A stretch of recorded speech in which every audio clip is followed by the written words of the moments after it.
मालिक, इस महीने का किराया मैं आपको कुछ और तरीके से दे दूंगी। अरे ये कितना बड़ा है। मेरा जबड़ा दुखने लगा। मेरी पत्नी बगल में सो रही थी, फिर भी मैं हर रात चुपके से उसके कमरे में नीचे जाता था। मुझे इस बात की परवाह नहीं थी कि कमरे का किराया बकाया है या नहीं। मैं बस उसे बार बार देखना चाहता था। जब वह हर रात मेरे ऊपर आती थी तो मैं उसकी कोमल और गर्म स्पर्श का आदी हो गया था, लेकिन मुझे पता नहीं था सबसे गर्म और खतरनाक प्रलोभन के अंत में, जो कभी खत्म नहीं होगा, एक ऐसा चौंकाने वाला परिणाम मेरा इंतजार कर रहा था। यदि आप सदस्यता बटन दबाते हैं तो मैं आपको हर हफ्ते वास्तविक जीवन की छुपी हुई कहानियां सुनाऊंगा जो आपको कहीं और नहीं मिलेंगी। आज की कहानी शुरू होती है। आजकल सुबह आने पर मुझे कोई खास उत्साह महसूस नहीं होता। सूरज की किरणें हमेशा की तरह पर्दों के बीच से छनकर आती हैं और हर बार वही रूटीन दोहराया जाता है। मेरा नाम इंद्रजीत है और मैं इस साल 60 साल का हूँ। मैंने इस किराए के कमरे वाले अपार्टमेंट की इमारत को 40 साल की उम्र में बहुत मुश्किल से खरीदा था और मैं इसमें 20 साल से रह रहा हूँ। ये 5 मंजिला इमारत है और सबसे ऊपर की मंजिल हमारा घर है। हम नीचे की 4 मंजिलों को किराए पर देकर रहते हैं। मैं अपनी पत्नी सुमित्रा के साथ 30 साल से शादीशुदा हूँ। उस सुबह खाने की मेज पर गर्मा गर्म गोभी के पराठे रखे थे और बगल में अचार के 2 टुकड़े और एक अंडे की भुर्जी थी। सुमित्रा और मैं हमेशा की तरह बिना कुछ बोले खाना खाते थे। वह बिना कुछ बोले चम्मच उठाती, एक निवाला लेती, फिर टीवी का रिमोट उठाकर उसकी आवाज़ थोड़ी कम कर देती। आज भी तुम अपनी किट्टी पार्टी में जाओगी? मैंने पूछा। सुमित्रा ने बस सिर हिला दिया। बस इतना ही था। आजकल हम दोनों पति पत्नी बातें करने के बजाय बस सांसों से ही जी रहे थे। खाना खाने के बाद मैं नीचे गया और इमारत की बाहरी दीवारों का निरीक्षण किया। जहां से पानी टपक रहा था वहां पिछले महीने मरम्मत करवा दी गई थी, लेकिन दूसरी मंजिल की सीढ़ियां अभी भी चरमराती थीं। किसी मजदूर को बुलाना पैसे की बर्बादी लगती थी और चूंकि ये काम चल सकता था, इसलिए मैं इसे हमेशा टाल देता था। मैं लिफ्ट के सामने खड़ा हुआ और धीरे धीरे शीशे में देखा। मेरे बाल ज़्यादा सफ़ेद हो गए थे, मेरी ठुड्डी की खाल लटक गई थी और मेरी आंखें पहले से ज़्यादा धुंधली लग रही थीं। जब मैं जवान था तो मैं खुद को एक अच्छा दिखने वाला आदमी मानता था, लेकिन अब ऐसा नहीं था। मैं ऑफिस के अंदर बिजली का बिल लगा रहा था। तभी मेरे फ़ोन पर एक संदेश आया। नमस्ते, मैं आज 503 नंबर कमरे में शिफ्ट हो रही हूँ। मैं दोपहर 2 बजे तक पहुँच जाऊँगी। ये नई किराएदार यूनिका थी। मैंने उसे पिछले हफ्ते अनुबंध पर हस्ताक्षर करते समय संक्षिप्त रूप से देखा था। वह युवा दिखती थी, लेकिन जब उसने मुझे बताया कि वह 40 की है तो मैं चौंक गया। अब जब कोई किराए पर आता है तो मुझे ज़्यादा उम्मीद नहीं होती। पहले मुझे यह जानने की उत्सुकता होती थी कि कौन आ रहा है और उनका स्वभाव कैसा होगा, लेकिन अब मुझे बस ये उम्मीद होती है कि वे अपना किराया हर महीने समय पर देंगे। दोपहर 2 बजे के बाद जब मैंने लिफ्ट से सामान उतारने की आवाज़ सुनी तो मैं बाहर गया और उसे देखा। यूनिका, जो 403 नंबर कमरे में जा रही थी, उसके एक हाथ में कार्डबोर्ड का डिब्बा और दूसरे में एक बैग था। उसने एक पतली हाथी दांत रंग की साड़ी पहन रखी थी जो रोशनी में कुछ कुछ पारदर्शी लग रही थी। नमस्ते, मैं यूनिका हूँ। मुझे शिफ्ट होने में थोड़ी देर हो गई। उम्मीद है कि हम अच्छे पड़ोसी बनेंगे, उसने कहा। उसकी आवाज़ शांत और लहजा बहुत विनम्र था। वह अपने 40 के दशक की नहीं लगती थी। उसका शरीर सुडौल था और वह लंबी थी। कोई बात नहीं, आपका स्वागत है। कोई असुविधा तो नहीं हुई? नहीं, कमरा साफ सुथरा था। धन्यवाद। उसने हल्के से सिर झुकाया और मुस्कुराई और उस पल मेरा दिल अजीब तरह से धड़क उठा। इतने लंबे समय बाद मैंने किसी खूबसूरत महिला को इतने करीब से देखा था। शिफ्टिंग का काम खत्म होने के बाद मैं बेवजह चौथी मंजिल के गलियारे को साफ करने के लिए फिर से बाहर गया। मुझे लगा कि शायद वह फिर से बाहर आएगी। थोड़ी देर बाद जब दरवाज़ा खुलने की आवाज़ हुई तो मैंने मुड़कर देखा और यूनिका को बाहर आते देखा। इस बार वह किराने की दुकान जा रही थी और उसने एक और भी पतली साड़ी और चप्पल पहन रखी थी। उसकी ब्रालाइन साफ दिख रही थी। उसकी टांगें लंबी थीं और उसकी त्वचा बहुत गोरी और चिकनी थी। उस रात जब मैं नहा रहा था तो मुझे बार बार वह दृश्य याद आ रहा था। मेरा शरीर बहुत कठोर हो गया था। मुझे याद नहीं कि मैंने आखिरी बार इतना कठोर कब महसूस किया था। आखिरकार मैंने बाथरूम में खुद को ही संतुष्ट किया। मैंने अपनी उंगलियों से उस पर पानी के स्पर्श की कल्पना की जो उसकी गीली त्वचा को छू रहा था और मैंने धीरे धीरे फिर तेजी से खुद को हिलाया। सुमित्रा अपने कमरे में सो रही थी और मैं सभी आवाज़ों को दबाने के लिए लिविंग रूम के बाथरूम में नल चला रहा था। उस दिन के बाद मैंने महसूस किया कि मैं थोड़ा अजीब हो रहा हूँ। मुझे लगा कि मेरा दिमाग नहीं बल्कि मेरा शरीर पहले प्रतिक्रिया कर रहा है। उस दिन के बाद मैं चौथी मंजिल के गलियारे में बार बार जाता था। यह किसी को भी अनावश्यक लगता था। गलियारे को साफ करने में एक दिन ही काफ़ी था। मैं बेकार में फर्श को झाड़ता, सीढ़ी की रेलिंग को पोंछता और लिफ्ट के दरवाजे को देर तक देखता रहता था। मैं ठीक से नहीं बता सकता कि मैं ऐसा क्यों कर रहा था। मुझे बस उम्मीद थी कि दरवाज़ा खुलेगा और वो बाहर आएगी। कुछ दिनों बाद एक दोपहर में अपार्टमेंट के प्रवेश द्वार पर कचरा पेटी व्यवस्थित कर रहा था। तभी मुझे अपने पीछे वह चेहरा फिर से दिखा। वह यूनिका थी। इस बार उसने एक टी शर्ट और लेगिंग पहन रखी थी। उसकी कमर स्पष्ट थी और उसका पूरा शरीर बहुत ही स्वाभाविक और सुंदर रूप से जीवंत लग रहा था। मालिक, नमस्ते, उसने पहले अभिवादन किया। तभी मैंने सिर उठाया और अभिवादन का जवाब दिया। हाँ, आप ठीक हैं? हाँ। कमरा गर्म और शांत है। मुझे पसंद आया। उन शब्दों ने मुझे बेवजह ही खुश कर दिया। मुझे लगा कि इसका मतलब है कि मैंने अच्छी देखभाल की थी। उस छोटी सी तारीफ से मैं खुद ही संतुष्ट हो गया। लेकिन अंदर से उसकी सुडौल शरीर और आंखें मेरे दिमाग में घूम रही थी। उस रात सुमित्रा हमेशा की तरह जल्दी सो गई और मैं अकेले लिविंग रूम में बैठा था। टीवी चल रहा था, लेकिन मैंने उसमें से कुछ भी नहीं सुना। मैं बार बार यूनिका के बारे में सोच रहा था।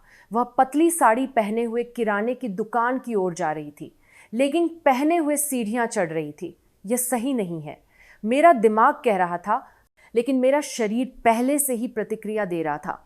मैंने फिर से शॉवर से गर्म पानी खोला। मैंने दीवार पर हाथ रखकर आज उसे देखने की कल्पना की और मैंने खुद को फिर से धीरे से, बहुत धीरे से संतुष्ट किया। मुझे नहीं पता था कि इस उम्र में मेरी वासना इतनी तेजी से वापस आ जाएगी।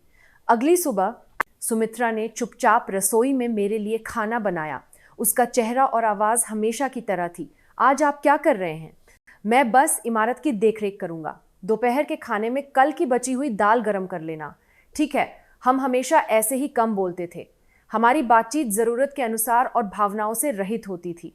मैंने सोचा कि मैं इसका आदी हूँ, लेकिन हाल ही में मुझे यह चुप्पी अजीब लग रही थी। दोपहर में मैं गलियारे में घूम रहा था और यूनिका के दरवाजे के पास कदमों की आहट सुनी। दरवाज़ा खुला और वह फिर से बाहर आई। इस बार उसने एक ग्रे रंग की हुडी और छोटे शॉर्ट्स पहन रखे थे। अरे नमस्ते। हाँ, आप कहाँ जा रही हैं? मैं पास की लॉन्ड्री में कपड़े धोने जा रही हूँ। सामने वाली लॉन्ड्री से बेहतर गली के नीचे एक और है। वह महंगी भी नहीं है। उसने अपनी आंखें चौड़ी कर ली और सिर हिलाया। वाह, धन्यवाद। मुझे सच में ये नहीं पता था। आप यहाँ इतने लंबे समय से रह रहे हैं, आप जानते हैं। उन शब्दों से मैं अजीब तरह से मुस्कुराया, लेकिन अंदर से मैं खुश था, जैसे कि मुझे किसी ने मान्यता दे दी हो। उस रात मैंने कोई भी टीवी चैनल नहीं देखा और मैंने बस थोड़ा बहुत खाना खाया। मैं पूरे दिन सिर्फ यूनिका के बारे में सोच रहा था। हर बार जब मैं ऐसा सोचता तो मेरा शरीर फिर से कठोर हो जाता और मेरा हाथ बिना जाने ही नीचे चला जाता। क्या यह सिर्फ आकर्षण था या वासना भी थी? मुझे लगा कि वह रेखा धीरे धीरे धुंधली हो रही है। उस दिन के बाद मैं हर दिन 1 या 2 बार चौथी मंजिल पर जाता था। खासकर 403 नंबर कमरे के सामने से गुजरना मेरी आदत बन गई थी। मैं इसे बाहरी रूप से सफाई या रखरखाव के निरीक्षण के रूप में दिखाता था, लेकिन मुझे यकीन है कि किसी को भी मेरे इरादे अजीब लगते होंगे। यूनिका हमेशा एक ही लहजे में मेरा अभिवादन करती थी। नमस्ते मालिक। हाँ, नमस्ते। उन कुछ शब्दों ने मेरे पूरे दिन को अच्छा बना दिया और मैं जानबूझकर अपने कपड़ों को इस्त्री करके नीचे जाता था। पैंट पहनना असहज लगता था, इसलिए मैं उन्हें सादे शर्ट और कैजुअल पैंट से बदल देता था। कुछ दिन पहले हम लिफ्ट में मिले थे। मैं पहली मंजिल पर इंतज़ार कर रहा था और कुछ देर बाद वह मेरे पीछे आ गई। उसने एक सफ़ेद टी शर्ट और एक पतली जीन्स पहन रखी थी और उसके बाल पोनीटेल में बंधे थे। वह युवा और ताज़ी लग रही थी। आज का मौसम कितना अच्छा है ना? मैं बस सिर हिलाकर लिफ्ट में चढ़ गया। लिफ्ट में सिर्फ हम दोनों थे। मैंने लापरवाही से बटन दबाया और धीरे से उसकी तरफ देखा। वह अपने फ़ोन में व्यस्त थी और उसकी गोरी नंगी भुजाएं और गर्दन की रेखा मेरी आंखों में बार बार आ रही थी। मुझे ऐसा नहीं करना चाहिए। मेरा दिमाग चिल्ला रहा था, लेकिन मेरे दिल में कुछ अजीब सा धड़कन महसूस हो रही थी। उस रात सुमित्रा हमेशा की तरह 9 बजे लाइट बंद करके कमरे में चली गई। मैं लिविंग रूम में टीवी चलाकर बैठा रहा। मुझे पता नहीं था कि मैं क्या देख रहा हूँ। मेरा पूरा दिमाग सिर्फ यूनिका से भरा था। मैं लिविंग रूम के सोफे पर बैठा रहा और फिर से उसकी कल्पना करके खुद को संतुष्ट करने लगा। मुझे पता था कि मेरी पत्नी बगल के कमरे में थी, लेकिन इससे यह और भी रोमांचक लग रहा था। मैंने आज लिफ्ट में हुई मुलाकात की कल्पना की और चुपचाप गुप्त रूप से खुद को हिलाया। फिर रात 10 बजे के करीब मेरा फोन वाइब्रेट हुआ। यह यूनिका थी। मालिक, क्या मैं इस महीने का किराया थोड़ी देर से दे सकती हूँ? मैं थोड़ी देर के लिए सुन्न हो गया। मुझे यह संदेश पाकर अच्छा क्यों लगा? बहुत सोचने के बाद मैंने बस एक छोटा सा जवाब दिया, हाँ ठीक है। और जैसे ही मैंने संदेश भेजा, मुझे अपने अंदर एक अजीब सी हलचल महसूस हुई।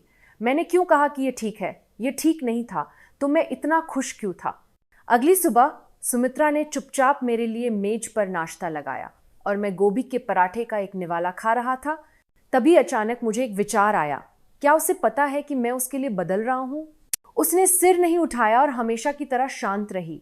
मुझे अचानक उस चुप्पी से घुटन महसूस होने लगी। मैं सुबह बाहर नहीं गया और बस ऑफिस में बैठा रहा।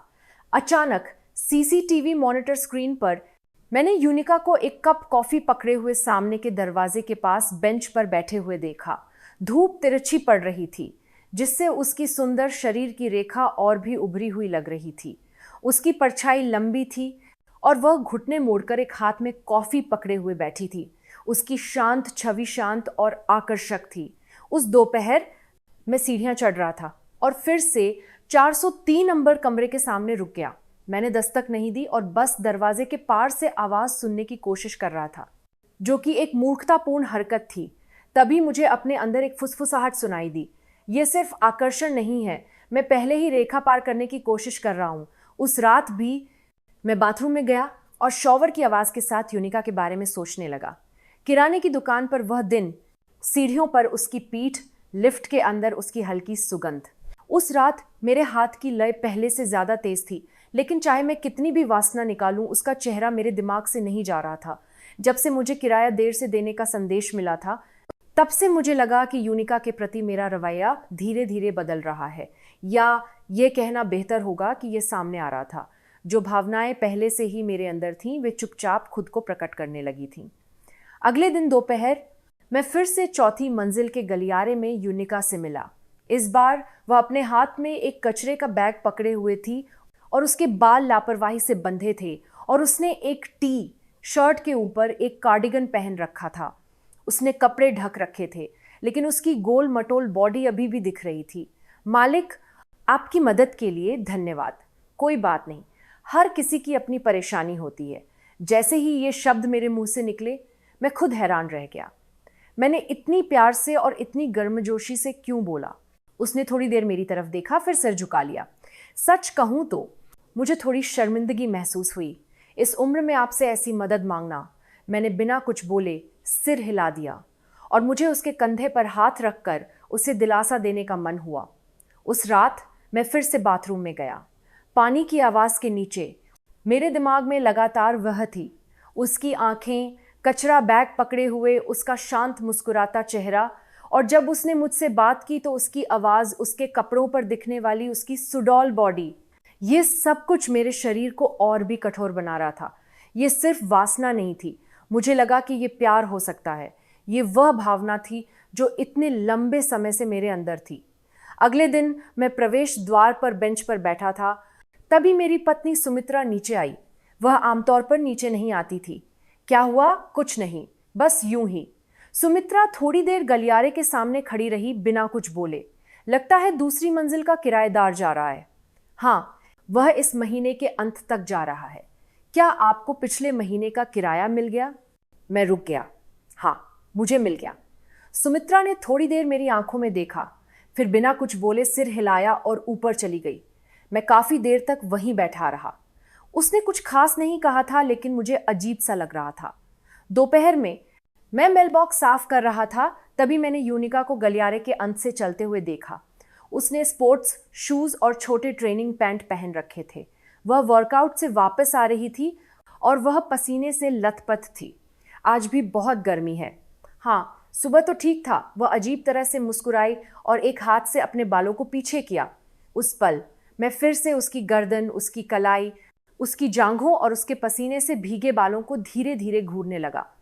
मुझे पता था कि मुझे ऐसा नहीं करना चाहिए, लेकिन मैं खुद को रोक नहीं पा रहा था।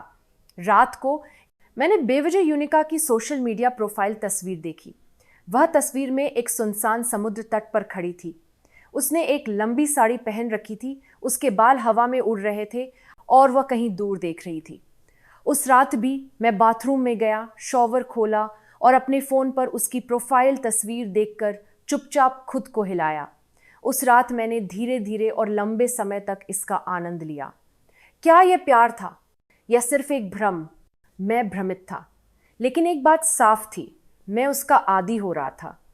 यूनिका को किराया दिए हुए 2 हफ्ते से ज़्यादा हो गए थे।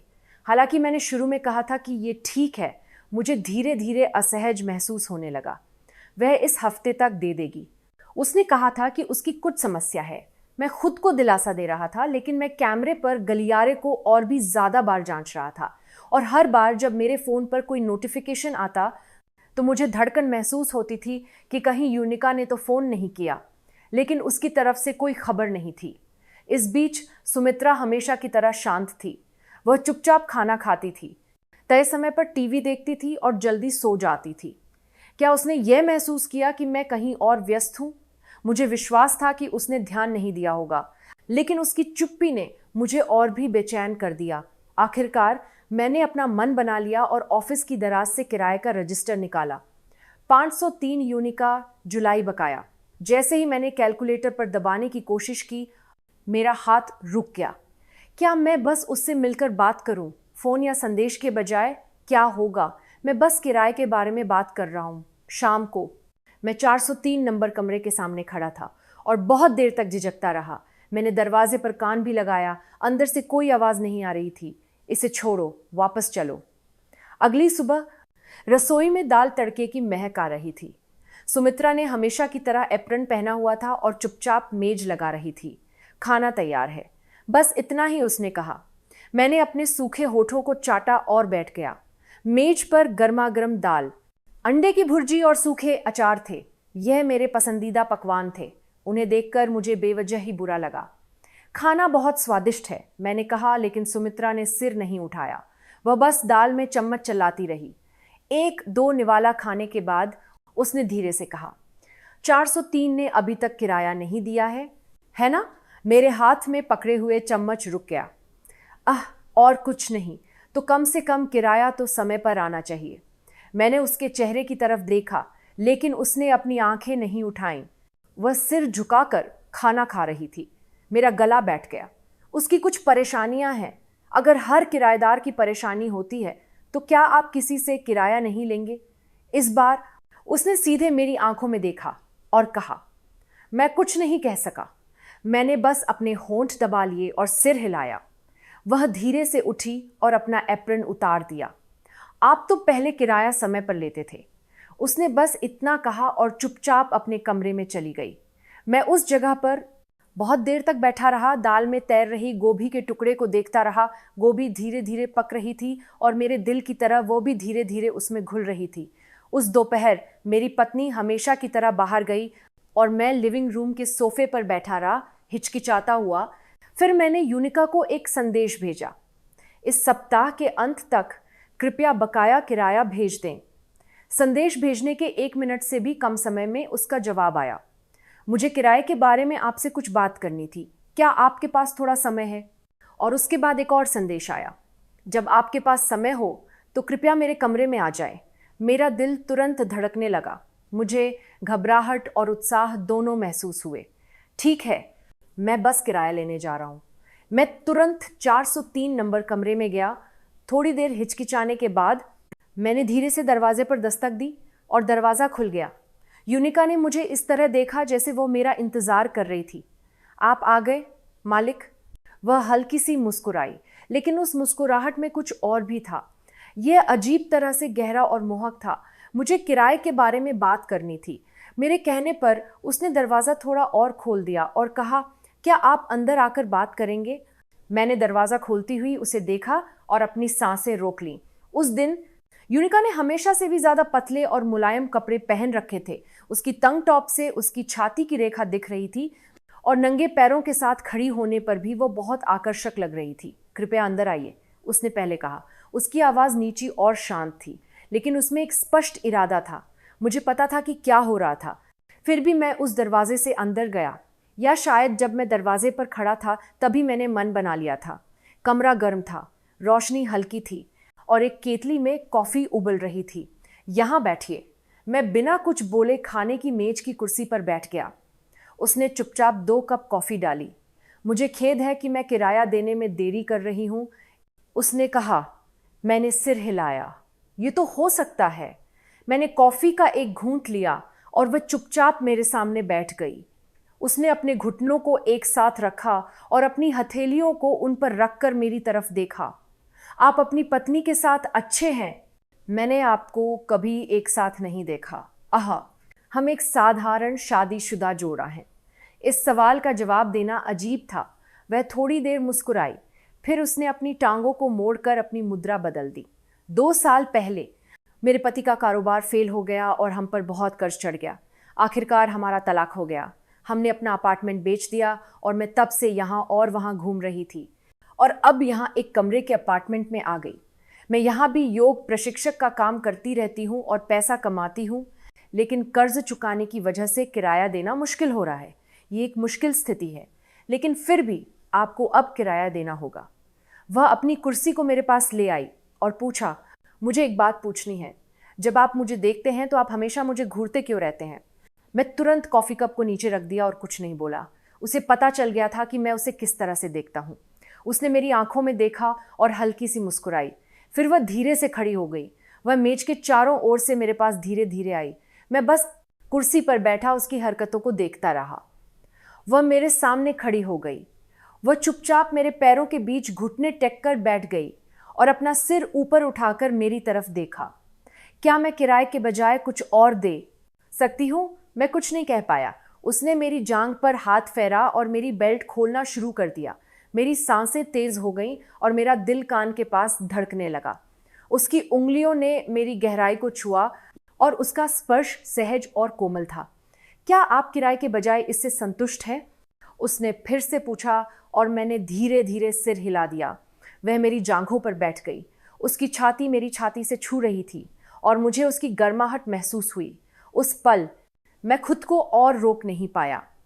मेरे हाथों ने उसकी कमर को पकड़ लिया और हमारे होंठ एक दूसरे के पास आ गए।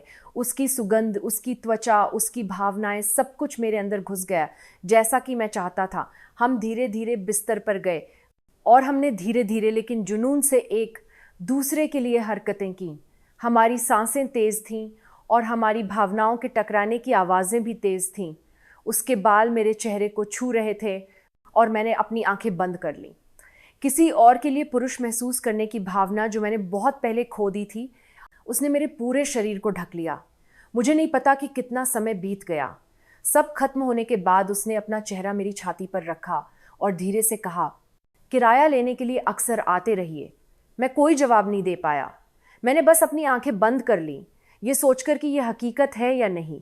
उस दिन के बाद मैं हर रात 703 नंबर कमरे में जाता था। यूनिका का दरवाज़ा हमेशा धीरे से खुला होता था और अंदर एक हल्की खुशबू और धीमी संगीत और उसकी शरीर की गर्माहट मेरा इंतज़ार कर रही होती थी। एक रात उसने पहले मेरी गर्दन में अपनी बाहें डाली और एक और रात मैंने पहले उसके होंठों को छुआ। हम एक दूसरे में इस तरह से घुल गए जैसे कि हम बहुत पहले से प्रेमी थे और हम रातें बिताते थे। मैं दिन में सोफे पर बैठकर टीवी देखता था, लेकिन कुछ भी मेरी आंखों में नहीं जाता था। और जब मुझे बताया गया कि गलियारे की सेंसर लाइट खराब है तो मैंने एक मरम्मत करने वाले को बुलाया, लेकिन मुझे कोई दिलचस्पी नहीं थी। मेरा पूरा दिमाग सिर्फ उसके बारे में था। यूनिका हर बार मुझसे मिलने पर कहती थी, आप आज भी आएंगे, है ना? चलो आज जल्दी निकलते हैं और साथ में किराने की दुकान चलते हैं। मुझे कुछ ज़रूरत का सामान लेना है। एक समय के बाद मैं उसकी किसी भी बात को मना नहीं कर पाया। किराने की दुकान में उसने एक पोशाक को उठाया और हिचकिचाते हुए कहा, ये बहुत महंगा है, मैं इसे बस देख रही थी। उसके ऐसा कहने पर मैंने उस पोशाक को उठाया और तुरंत चेकआउट काउंटर पर चला गया। मुझे कल एक अपॉइंटमेंट है और ये बहुत दूर है। अगर मेरे पास एक कार होती तो कितना आसान होता। उसके ऐसा कहने पर मैंने उसे अपनी कार भी दे दी। मैंने बालकनी की खिड़की से चुपचाप उसे अपनी कार में जाते हुए देखा। वह अब सिर्फ एक किराएदार नहीं थी, वह मेरे लिए एक प्रेमिका थी। मैं अपनी पत्नी के साथ एक ही घर में रहता था, लेकिन मैं ज़्यादातर समय एक और महिला के कमरे में बिताता था। सुमित्रा अभी भी कुछ नहीं कहती थी, लेकिन जब मैं देर से घर लौटता था तो वह मेरे लिए लाइट जलाकर मेरा इंतज़ार नहीं करती थी। एक दिन यूनिका ने मेरा हाथ कसकर पकड़कर कहा, आपके साथ होने से आजकल जीवन बहुत मज़ेदार हो गया है। उसके कहने पर मैंने अपने कंधों को चौड़ा कर लिया। उसके मुझे चाहने की भावना ने मुझे एक पुरुष के रूप में वह पहचान दी जो मैं इतने लंबे समय से खो चुका था। समस्या यह थी कि मैं इसका आदी हो रहा था। अगर मैं उसे एक दिन भी नहीं देखता था तो मेरा दिमाग सुन्न हो जाता था और मैं अपनी दिनचर्या पर ध्यान नहीं दे पाता था। मैं पहले तय समय पर इमारत का निरीक्षण करता था, लेकिन अब मैं इसे छोड़ देता था और किराए का रजिस्टर कई महीनों से अपडेट नहीं हुआ था। वह धीरे धीरे मुझसे और भी चीज़ें मांगने लगी, जैसे कि यह स्वाभाविक था। मुझे ये चाहिए, ये बहुत सुंदर है। क्या आप मुझे अपनी कार दे सकते हैं ताकि मैं अपने दोस्तों के साथ घूमने जा सकूं? क्या आप मुझे थोड़ा पैसा दे सकते हैं? आप जानते हैं मेरे पास पैसे कम हैं, आप मुझे दे सकते हैं, है ना? मैंने उसकी किसी भी मांग को कभी मना नहीं किया। मैं बस धीरे से मुस्कुराता और सिर हिला देता था। अजीब बात थी कि उन पलों में मुझे लगता था कि मैं सबसे ज़्यादा ज़रूरी हूँ, और हर बार जब मैं उसकी मांगों को पूरा करता था तो वह मुझे और भी गर्म और जुनूनी रातें देती थी। चलो घूमने चलते हैं। यूनिका ने यह बात एक धूप वाली बुधवार की सुबह कही थी। वह लिविंग रूम की खिड़की से बाहर देख रही थी और गर्म कॉफ़ी पी रही थी। सूरज की किरणें उसके बालों को छू रही थीं और उन्हें चमका रही थीं। उस पल मेरे पास सिर हिलाने के अलावा कोई कारण नहीं था। उस दिन हम पास की एक कैफ़े वाली गली में ड्राइव पर गए। शुरू में हम बिना कुछ बोले बस खिड़की से आती हवा का आनंद ले रहे थे। तभी वह मुस्कुराई और बोली, क्या आपने कभी गाड़ी चलाते समय ऐसा किया है? और वह नीचे झुक गई और मेरा मुंह लिया और मुझे लगा कि मेरा शरीर पिघल रहा है। मैंने स्टीयरिंग व्हील को कसकर पकड़ लिया और विरोध करने की कोशिश की, लेकिन मैं उसकी कोमल और नरम स्पर्श के आगे नहीं टिक पाया। जब वह हो गया तो उसने धीरे से एक टिश्यू से साफ किया और कहा, वाह, ये बहुत बड़ा है।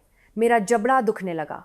मैं शर्मिंदा था और बस खिड़की से बाहर देखने लगा। उसके साथ बिताया हर पल लुभावना और नशीला था, लेकिन मुझे उसके साथ रहकर ही जिंदा महसूस होता था। हम एक कैफ़े पहुँचे और हमने कॉफ़ी और केक मंगाया।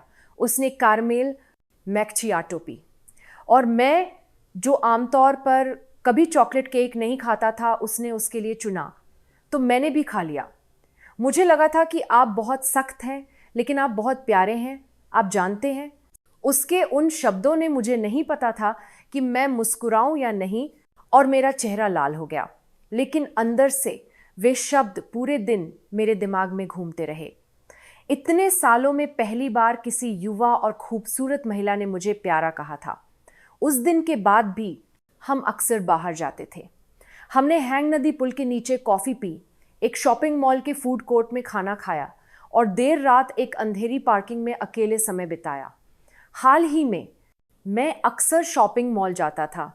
वह कभी कभी हिचकिचाते हुए कहती थी, यह पोशाक अच्छी लगेगी जब मैं आपके साथ बाहर जाऊंगी, या क्या ये जूते उस पोशाक के साथ अच्छे लगेंगे जो मैंने आज पहनी है।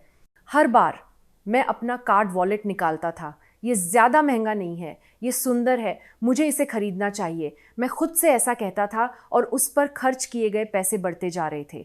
ओह धन्यवाद, मैं इसका अच्छे से इस्तेमाल करूंगी।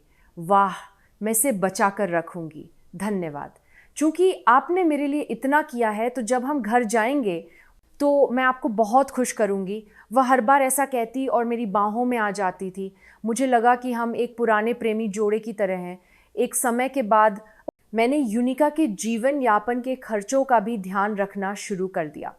इस महीने मेरे पास सच में थोड़े कम पैसे हैं, इसलिए क्या आप मेरी मदद कर सकते हैं? मैं अगले हफ्ते तुरंत वापस कर दूंगी। लेकिन वह वादा कभी पूरा नहीं हुआ।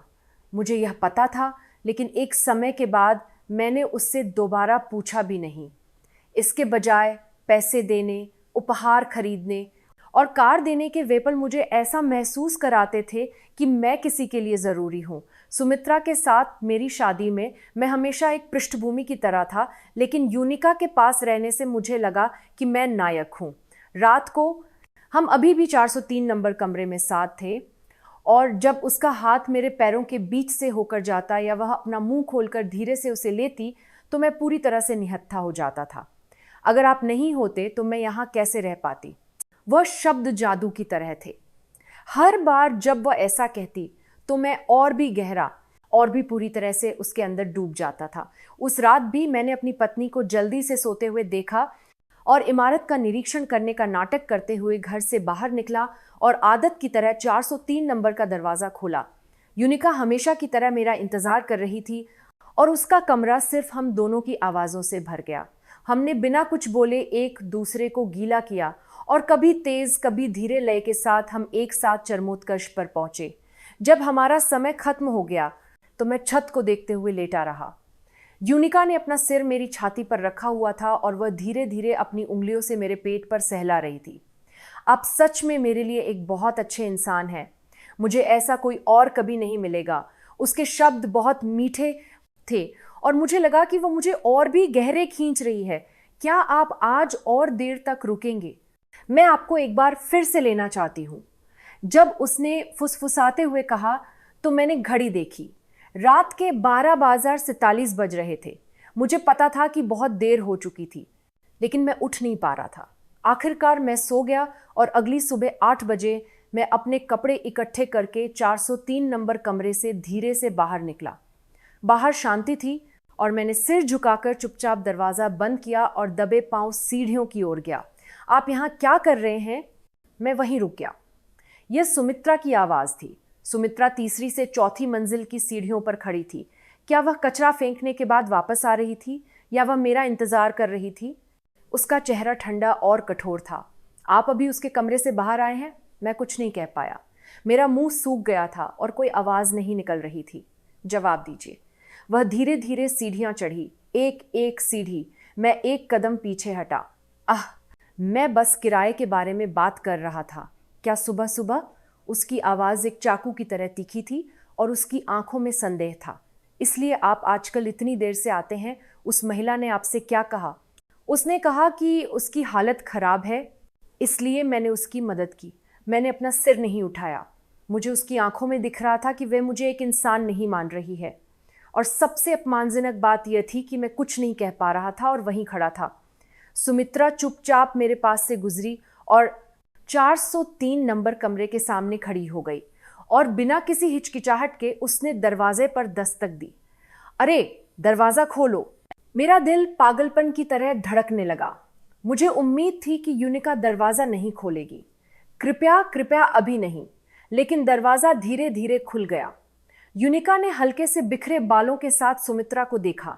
क्या बात है? यूनिका ने शांत होकर कहा।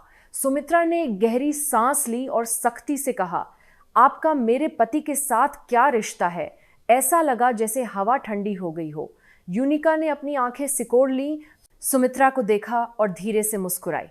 आप मुझसे ये क्यों पूछ रही हैं? उसके उन शब्दों ने सुमित्रा के अंदर के गुस्से को भड़का दिया। जवाब दीजिए। क्या आपको लगता है कि मुझे पता नहीं है कि मेरा पति हर रात आपके कमरे में क्या करता है? मुझे कल, परसों और पिछले हफ्ते भी सब पता था। मैं एक जमे हुए इंसान की तरह वहीं खड़ा रहा। मुझे पता था कि मुझे कुछ कहना चाहिए, लेकिन मेरे मुंह से शब्द नहीं निकल रहे थे। यूनिका ने एक कदम आगे बढ़ाया और बहुत ही शांत आवाज में कहा, तो आपको अपने पति का बेहतर ध्यान रखना चाहिए था। आपके पति पहले मेरे पास आए, पहले तो किराए की वजह से आए, और उस दिन के बाद से।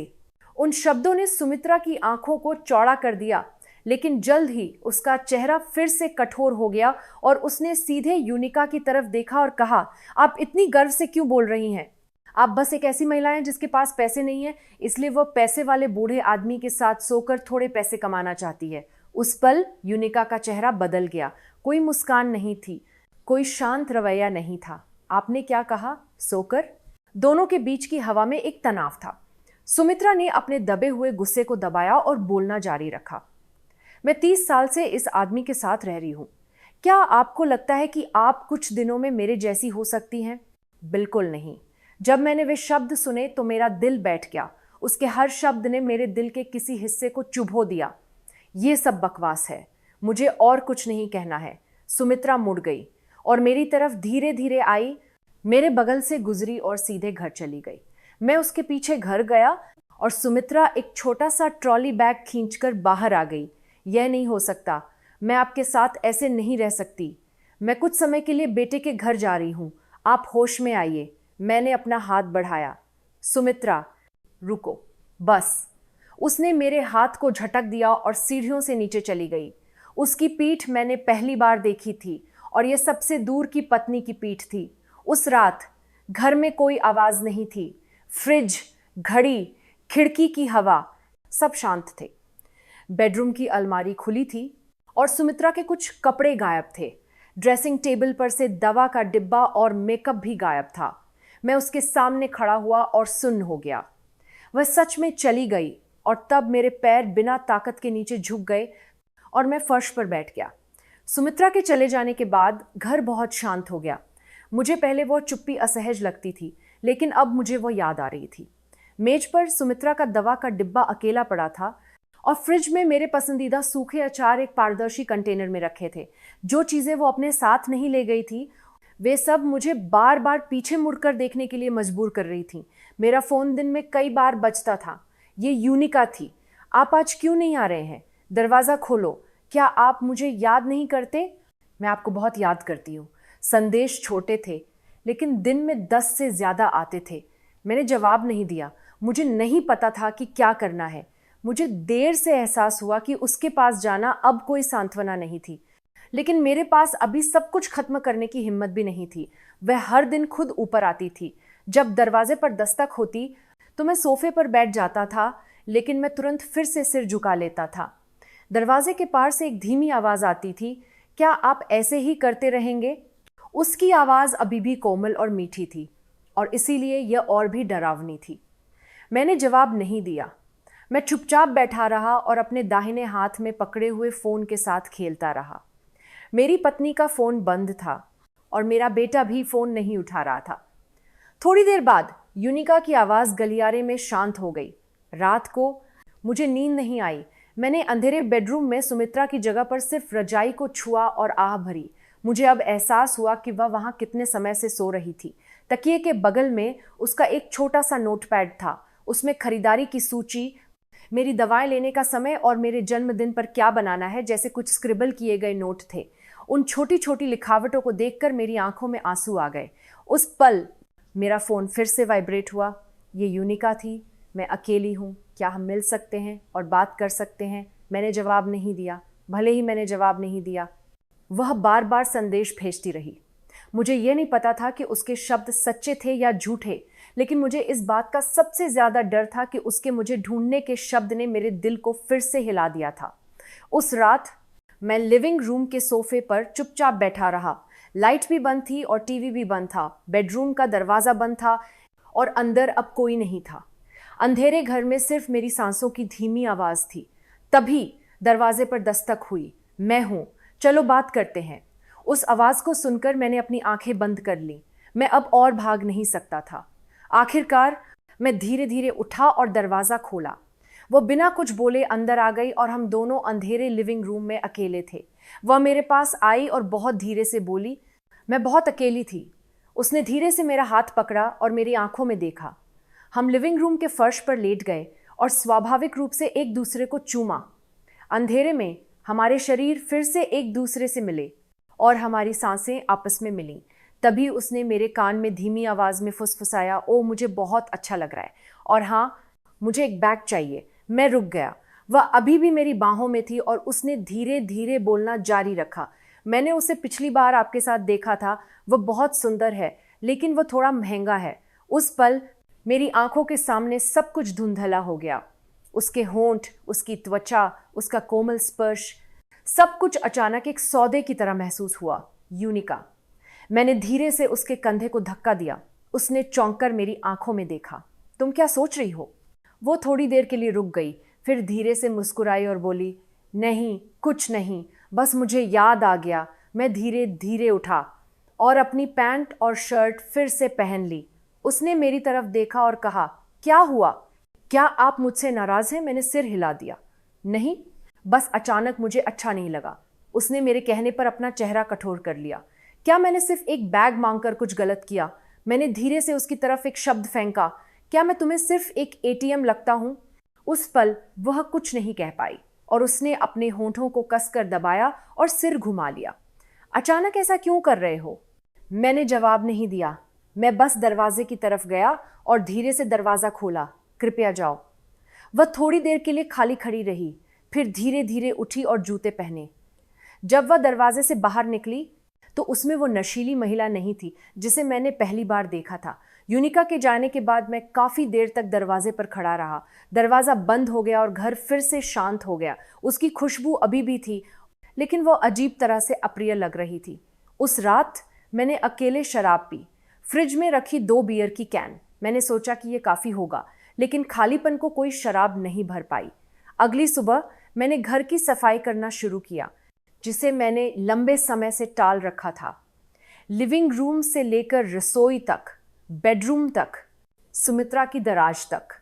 जब मैंने सफाई की तो मुझे एहसास हुआ कि इस घर में वह कितने चुपचाप और ध्यान से रह रही थी। जब मैंने मेज की दराज खोली तो उसमें छोटे छोटे नोटों का एक बंडल था। पति की पसंद की अचार खत्म होने पर सोमवार को फिर से बनाना, पति की पसंद की दाल के लिए सामान खरीदना। मैंने उन नोटों को अपने हाथ में लिया और बहुत देर तक उन्हें देखता रहा। मुझे लगा जैसे मैं सुमित्रा की आवाज सुन रहा हूं। जब मैंने बेडरूम की अलमारी खोली तो मेरी शर्ट एक एक करके अच्छे से इस्त्री करके लटकी हुई थी। साफ सुथरे तौलिए और मोज़ों की जोड़ी भी बिना किसी गड़बड़ी के रखी हुई थी। ये सब कुछ सुमित्रा के हाथों से किया गया था। मैं वहीं फर्श पर बैठ गया। मेरी सांस रुक गई और मेरा दिल टूट गया। मैंने इतने लंबे समय तक इस महिला को अपने पास रखकर भी क्यों नहीं देखा? हम 30 साल से साथ थे, लेकिन मैंने बहुत सी चीज़ों को स्वाभाविक मान लिया था। उसने जो खाना बनाया था, साफ अलमारी और उसकी चुप्पी जो मेरे बगल में चुपचाप रहती थी। मुझे जो गर्माहट चाहिए थी वह हमेशा मेरे पास थी। मैंने बस उससे मुंह मोड़ लिया था। मैं कुछ दिनों तक कुछ भी नहीं बोल पाया, कुछ नहीं कर पाया। जब मैंने फ्रिज खोला तो उसमें खाने के लिए कुछ नहीं था और बर्तन धोने की जगह में मेरे खाए हुए बर्तन जमा हो गए थे। जब सुमित्रा यहाँ थी तो घर किसी तरह चल रहा था, लेकिन जब वह चली गई तो सब कुछ रुक गया था। बिस्तर की रजाई मुड़ी हुई थी, कपड़े धोए नहीं गए थे। टीवी चालू था, लेकिन मैं उसे देखता नहीं था और लिविंग रूम की लाइटें बंद थीं। मुझे लगा कि मैं एक इंसान नहीं, बल्कि सिर्फ एक खोल हूँ। हर रात मैं उसके छोड़े हुए नोटपैड को खोलता था। उसमें मेरे बारे में छोटी छोटी बातें लिखी थीं। पति की पैंट ड्राई क्लीनिंग के लिए देना, पति के लिए नए मोजे खरीदना, पति के जूते चमकाना। मैंने उस नोटपैड को पकड़ था लिया और चुपचाप रोया।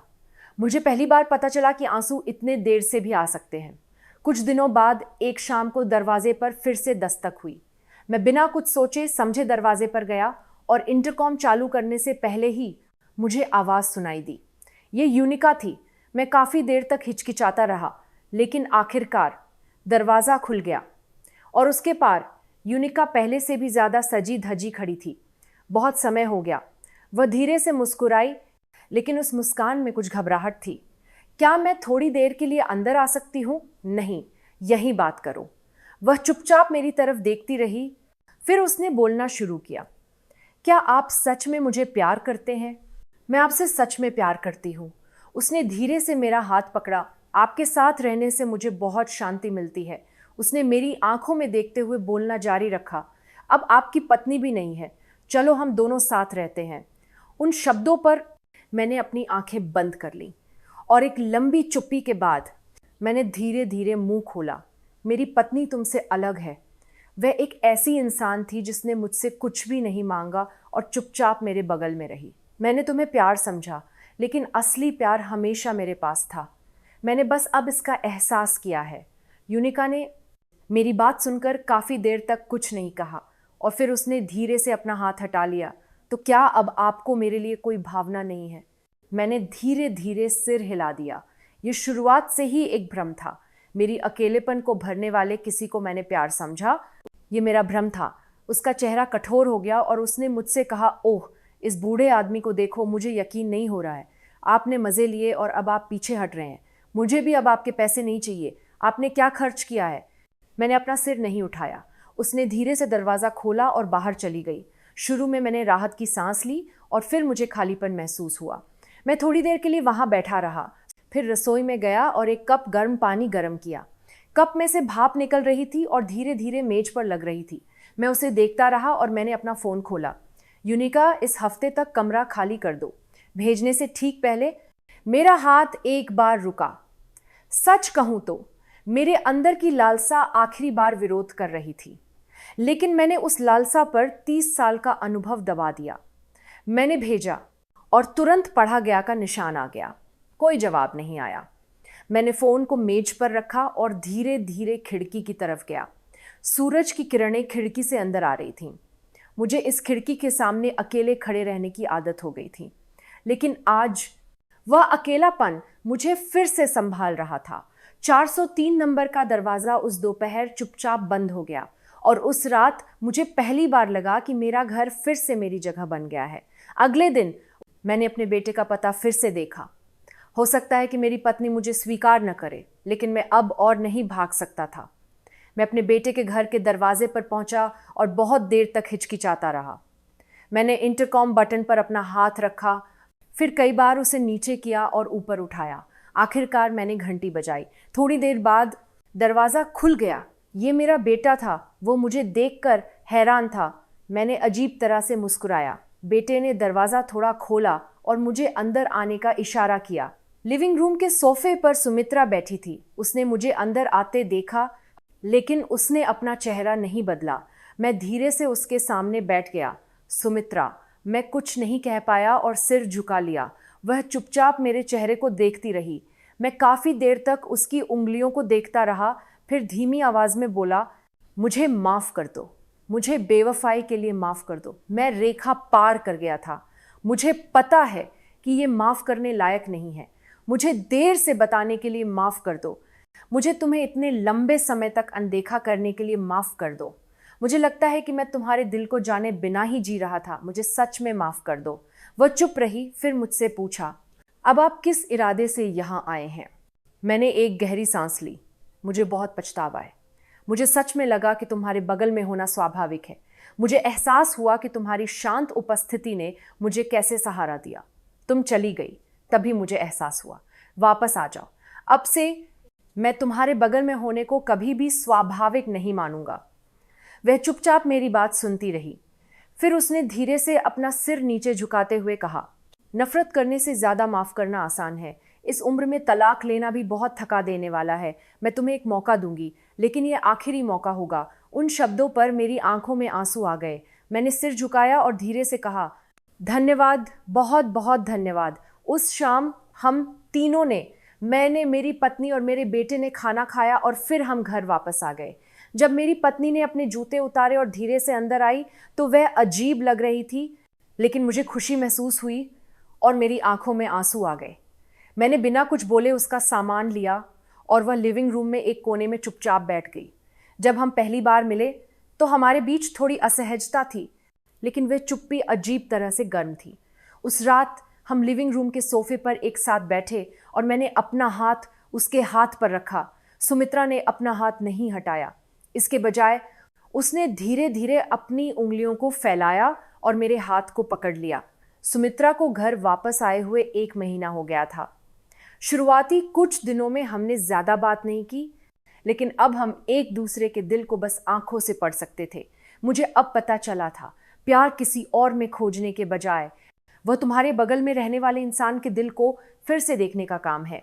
सुमित्रा और मैं अब उस छोटी सी भावना को फिर से पकड़कर बाकी की जिंदगी साथ चलने वाले हैं।